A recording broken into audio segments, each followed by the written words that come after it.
Are you curious about the dark and twisted end of one of America's most notorious mob bosses? I'm Theo Shaft, and today on Twisted News, we're diving into the bizarre and brutal demise of Whitey Bulger. But before we get started, don't forget to like, subscribe, and comment below. Now let's get into it. Whitey Bulger, the notorious Boston mob boss, lived a life full of contradictions. He loved animals but terrorized people. He valued loyalty but ratted out his friends. He ruled his criminal empire with an iron fist, only to be taken down in a way that could only be described as pathetically ironic. Imagine, a man who dodged bullets and FBI raids for decades, meeting his end not by a rival gang's vendetta, but allegedly by a fellow inmate wielding a padlock stuffed in a sock. Bulger's story reads like a bad gangster movie script.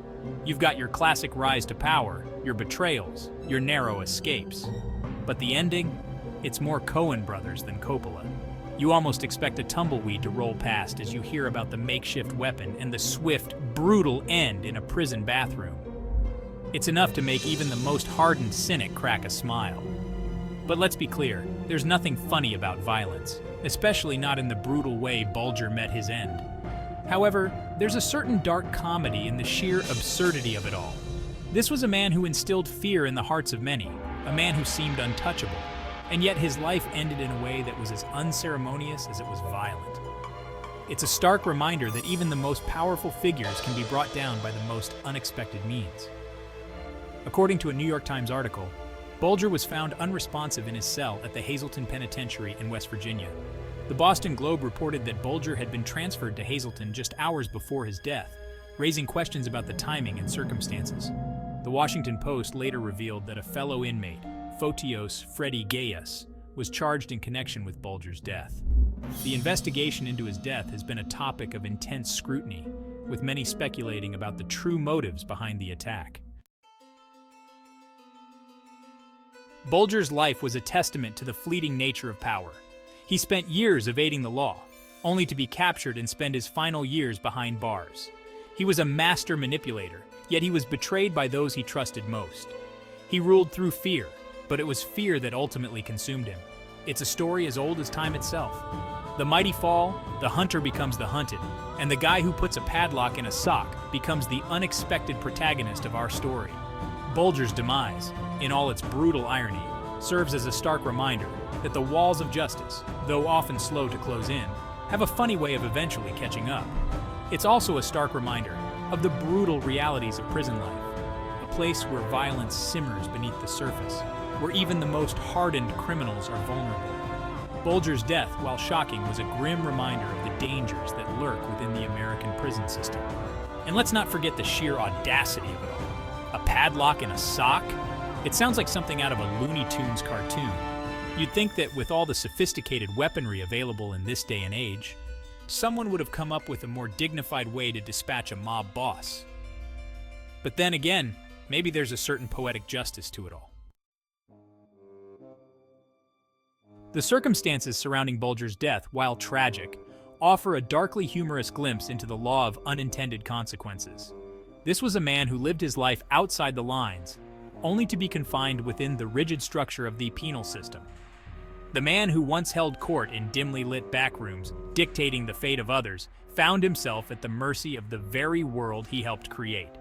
It's a twisted kind of poetic justice. A cosmic punchline delivered with a heavy hand and a makeshift weapon. It's hard to muster up much sympathy for a man who caused so much pain and suffering. But there's something inherently fascinating about the way his story unfolded.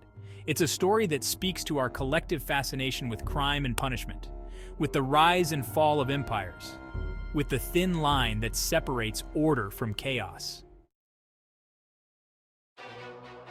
The punchline writes itself. Bulger's story is a stark reminder that no one is above the law, even if they spend a considerable amount of time trying to outrun it.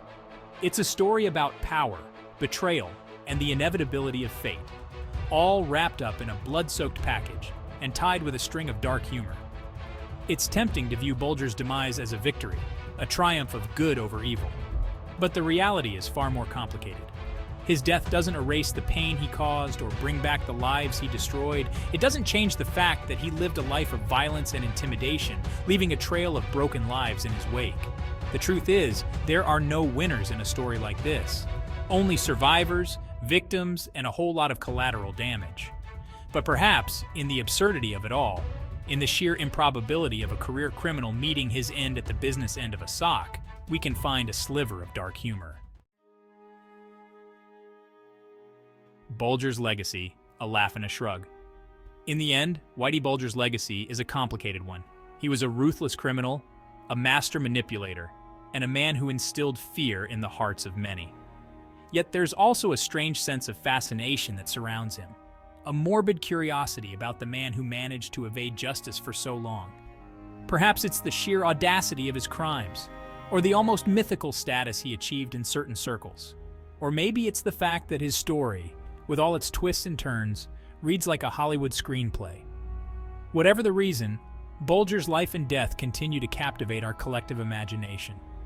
But as we reflect on his life and his rather unceremonious demise, it's important to remember the victims, the families torn apart, the lives cut short, the countless others who suffered as a result of his actions.